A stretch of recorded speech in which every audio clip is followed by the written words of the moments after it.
Hello and welcome to the video. In this video I very quickly want to talk about what's just happened with the Cleanflight project. Now Cleanflight is one of those projects that we've been using a lot here on the channel, and you'll know if you've watched us for any period of time we use Betaflight here, we use Cleanflight, we used iNav. In fact we're using iNav a lot at the moment, particularly on things like planes, but we tend to use the project that kind of fits best for what we're doing at the time.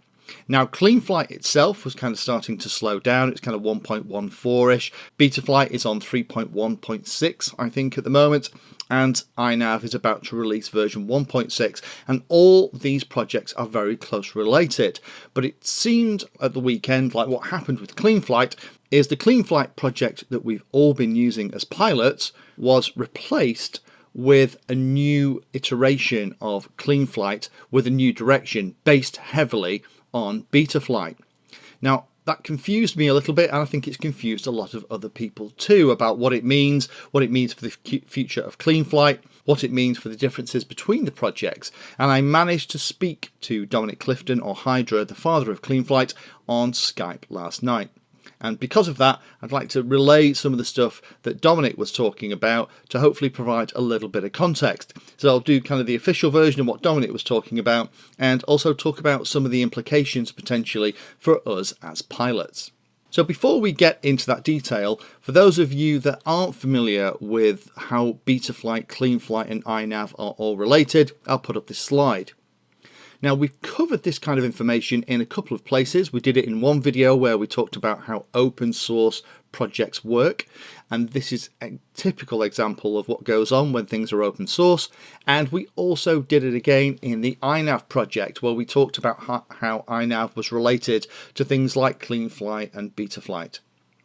Now, the way it worked is that Cleanflight took Baseflight, which was an earlier version of the code, and then spent a lot of time working to improve the code base, to clean things up, make the code better, more modular, more reliable, so that development was an awful lot easier. And thanks to that work in the earlier Cleanflight version 1.x releases, that has allowed a huge amount of innovation in the hobby. So we wouldn't have things like Betaflight, we wouldn't have things like iNav, we wouldn't have things like Raceflight if Cleanflight hadn't taken the time to give everybody that very solid code base to develop upon. But what Dominic's talking about is putting Betaflight at the middle of that cycle. Now Betaflight is probably one of the most active projects in the hobby right now. It's the go-to flight platform for an awful lot of pilots, and most people will think about putting Betaflight on their quadcopters at some times in their flying career.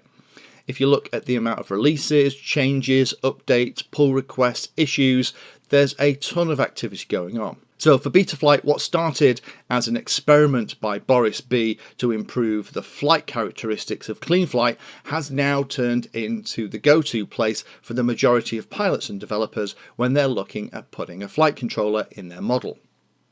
So on the call last night, Dominic explained that the reason that this was happening was that the Betaflight project had got so far away from Cleanflight and had now got to the point where it was relatively stable, and all of those features meant that the integration of all of them back into Cleanflight was becoming almost an unmanageable task. The easier way to do it is actually to take the code in its entirety as the basis for the new generation of Cleanflight. Dominic explained there was a couple of advantages in doing it that way. First of all, it allowed him to work on the Betaflight project and get the benefit of all the latest innovation and updates and changes that had happened over there, but also it meant that he could then continue the Cleanflight project and then develop on top of Betaflight. And that meant that any changes that happened in the Cleanflight project could more easily be translated back into Betaflight and vice versa, because the code bases that both projects were working on would essentially be the same. But the question I had in my mind was, what does that mean for all of the unique stuff that was happening in Cleanflight that wasn't happening in the Betaflight project? And it appears that that's going to be handled in one of two ways. The first is that Dominic is now spending an awful lot more time on the Betaflight project, working with coders like Martin Budden, who are very, very good at managing code maintenance and updates. So that was a lot of the goodness that was happening in Cleanflight. That also means that Dominic is going to be introducing some of those unique features from Cleanflight back into the Betaflight code directly. And for those that can't be integrated quickly, they will be added back into Cleanflight 2.0. So if this works as advertised, then what we might end up with is Cleanflight 2.0 based on the Betaflight code, but with all of the unique stuff that the Cleanflight community and developers want to do. In reality, how is this going to work? Well, that's a really interesting question, and I think only time will tell, because I think the danger here is potentially that people will think that Cleanflight is no longer a viable project and jump ship and start using things like Betaflight for quadcopters and things like iNav, particularly in areas like fixed wings where Betaflight at the moment isn't particularly interested. If we see the Cleanflight project bring out Cleanflight 2.0 and it is significantly different enough from Betaflight and the development continues to add innovation and it gives another platform, then that will mean that Cleanflight will remain a viable project that's going to be interesting to us as pilots and potentially interesting to developers as well, because it also gives developers another place to go to try things out in a slightly different environment from some of the frantic activity that's going on in the main Betaflight project. Personally, I'm a little bit sad that this has happened. I understand exactly why it's had to happen. It now means that all of the projects are actually a lot closer aligned. But for me, part of the beauty of Cleanflight was that it sat in the middle of everything, and an awful lot of that hard work cleaning up the code, maintaining it, making it sure it was fit and as good as it possibly could be, giving developers an environment where they could change things and be confident if something that didn't work it was probably due to their code, not because they'd uncovered a bug in the underlying code that they'd based everything on, meant that we had all of that innovation.